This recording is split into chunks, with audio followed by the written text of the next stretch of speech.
After visiting the Port Harbor Railroad on October 18th, 2024, which you should definitely check out part 1 first, this is a part 2, we decided to go to the Emerson Park Metrolink station.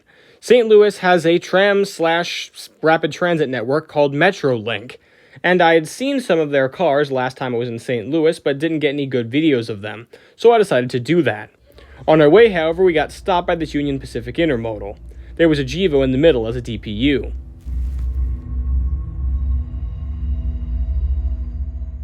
When we arrived at the station, a tram set was already there, and it soon departed.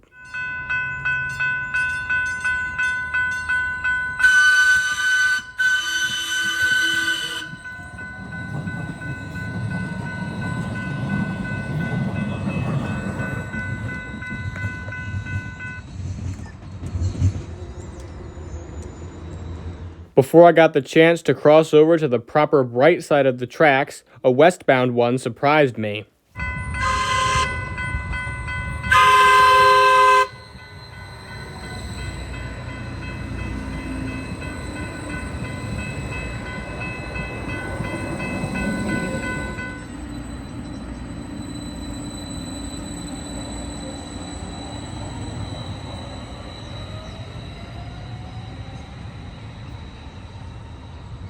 We crossed the tracks to get some proper bright side shots of the trams as an eastbound approached. Apparently these cars are being replaced soon, so catch 'em while you can.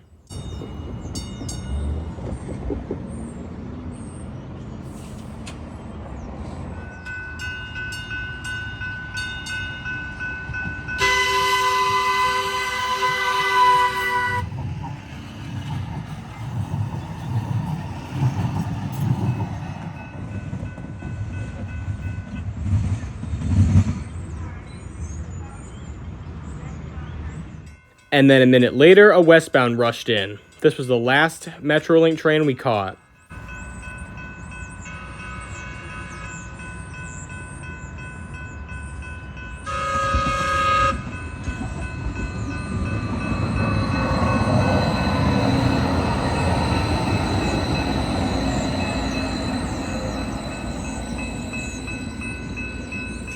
After that, we headed over to the big Terminal Railroad Association yard. When we arrived, we got immediately scammed. Far out in the yard was some crazy power, a BNSF fake bonnet with an H2 GEVO, a bunch of Norfolk Southern units, and a random wasp-striped standard cab I've never even seen before. That war bonnet and H2 combo was the real loss, though. Well, I guess I have to add it to the wall of fake bonnet scams now. Man, I cannot catch a break with these darn things. On a more positive note, over in the TRRA locomotive pits, there were some HLCX leasers. Not often that you see these, let alone so many in the same place. Off in the yard, we saw the two TRRA hump-switching SD40-2s, well, not doing anything. Then, the HLCX leaser turned on, and we thought it might come underneath us, only for it to move 3 feet and then stop. Also by the locomotive shops, we saw some trucks. Without a locomotive, okay. Then the hump switchers started moving towards us, and we thought, oh yeah, we get to see these guys go under the overpass. Until they stopped.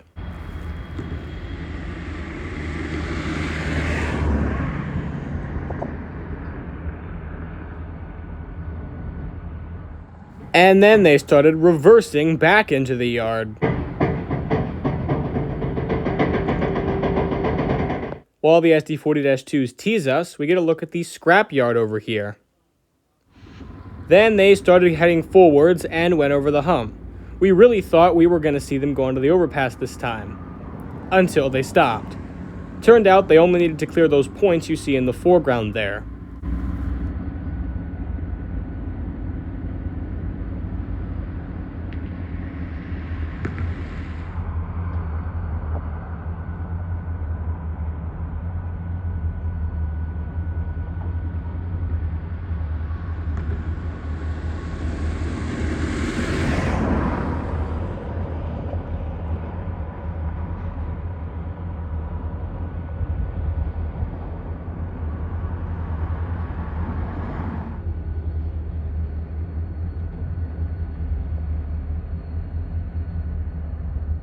We were actually pretty mad at these two darn things by this point. However, we realized that they only needed to go backwards into that other wing of the yard to pick up some cars. Fortunately, we thought, well, they'll pick up those cars and then they'll come forwards and then they'll go underneath the overpass because they have to switch them onto the hump.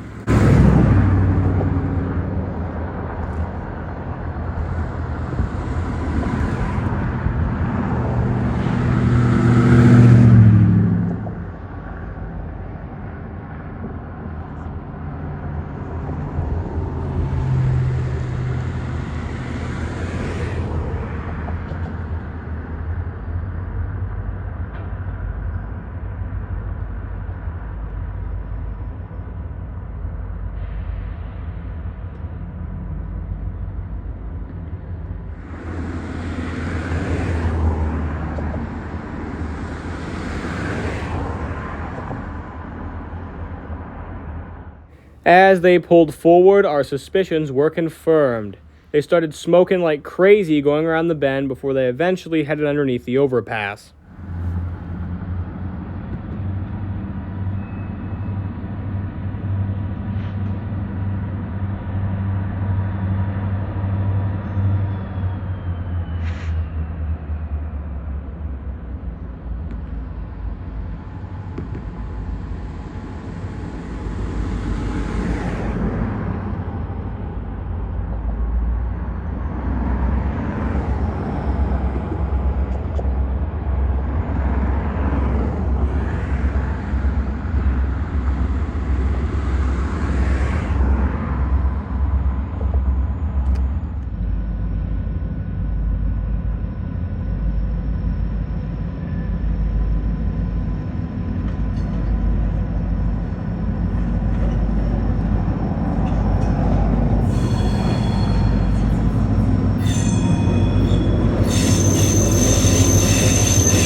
After that, they rolled to a stop and began pushing their cut of cars back over the hump for distribution into the yard.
While we wait for the PHRR SD40s to show back up again, we get a view of these two, which are sitting on the other end of the yard, and they're doing absolutely nothing at the moment.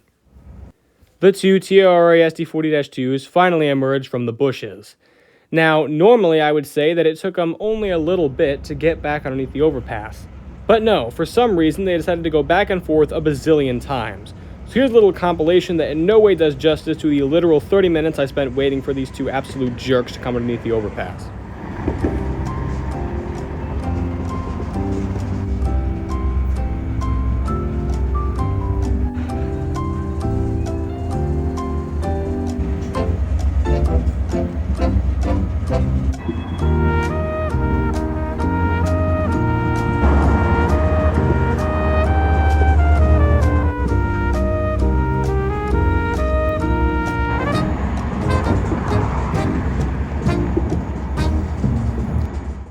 After a long time of waiting, the two PHRR SD40s finally pass underneath us, and we get our best view of them.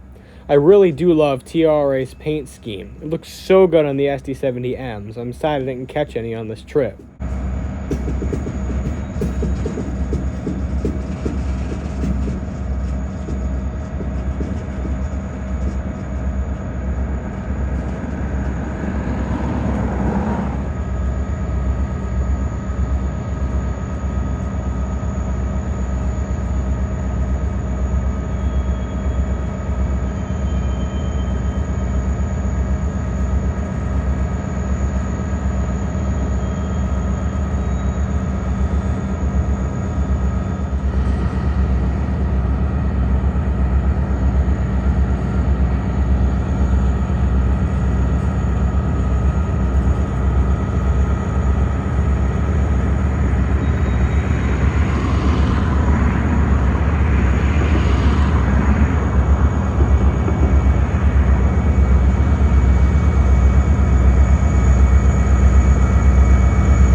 Here we get a brief view of some of the cars rolling into the hump yard.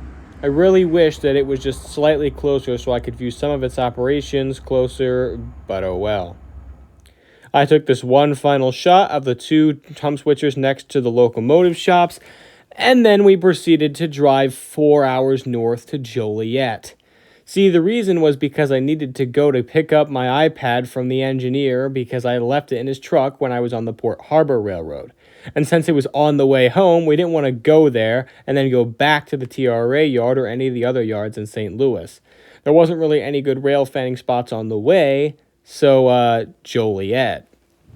On the way, we ran into this Union Pacific Gevo. You did it?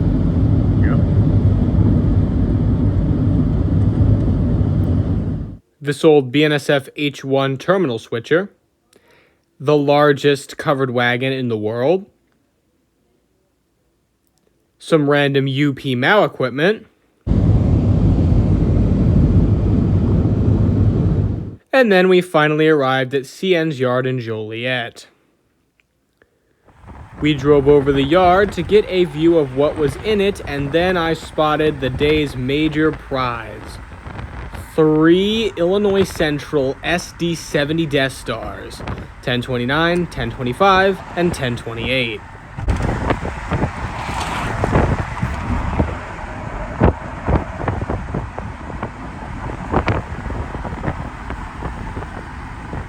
Luckily, The area right next to the Death Stars was accessible from the ground, which means that we got to see them up close.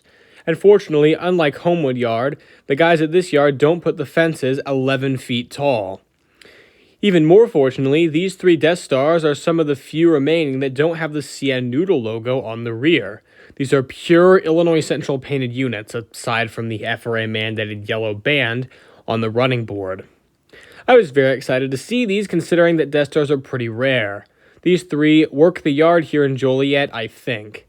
It's pretty fortunate that no CN power was parked with them. It makes it look like this is still the days of the IC. Since there are only 26 SC-70 Death Stars left, it's crazy to think that these 3 right here are 11% of all the locomotives remaining in this paint scheme. We were then jump scared by a very good CN manifest.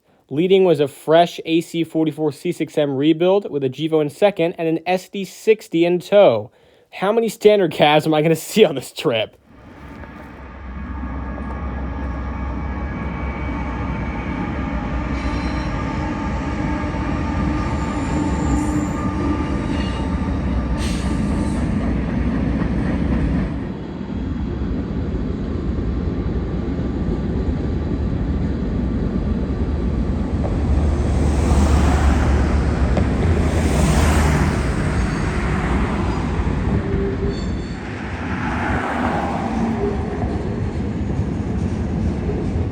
This strange maroon with a yellow band boxcar was in the consist. I'm thinking this must be ex-Wisconsin Central, but I'm not sure. Never seen one like this before.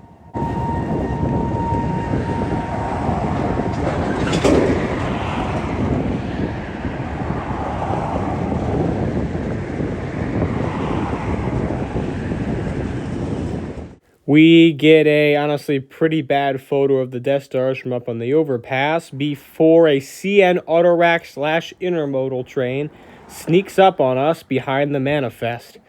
This train had 2 GEVOs as power, with the leader being an older CN1 with the red marker lights and teardrop windows.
This train slowed down as it entered the yard, and as it accelerates, we get to see some very irresponsible railroading.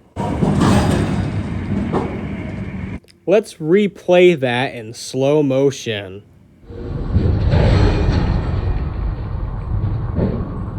Yeah, those autoracks legit derailed and went back onto the track as the train accelerated. Maybe that wasn't the most smooth of accelerations. I was legitimately convinced I was going to catch a train derailment on camera when that happened. Fortunately, it didn't derail, but this does not bode well. CN, maybe you should go slower through Joliet Yard. After that, we decided to go over to the metro station, but before we did that, I got a quick photo of the CN Jeep that was sitting in the yard. Funnily enough, it happened to be an IC paper unit, meaning that all the yard power in the yard on this day was of Illinois Central origin. Also, it's one of the cursed CN Jeeps where the 2 number boards are different colors. I wanted to catch some of Metra's MP36 PHACs, so I headed to the Metra and Amtrak station. Unfortunately, there was no train scheduled to come for 30 minutes, and by then it would be dark. So we decided to go over to the Metro coach yard that's also here in Joliet. And fortunately enough, there was a couple MP36 PHACs in the lightning bolt scheme parked outside. First we have 217 here. Then we see 3 other MP36 PHACs, 411 and 2 others, which are also sitting in the yard. After that, it was getting late and there wasn't any action in Joliet, so we decided to go home. The remaining hour and a half-ish of the journey back was incredibly boring, and yeah, there's nothing else really to say.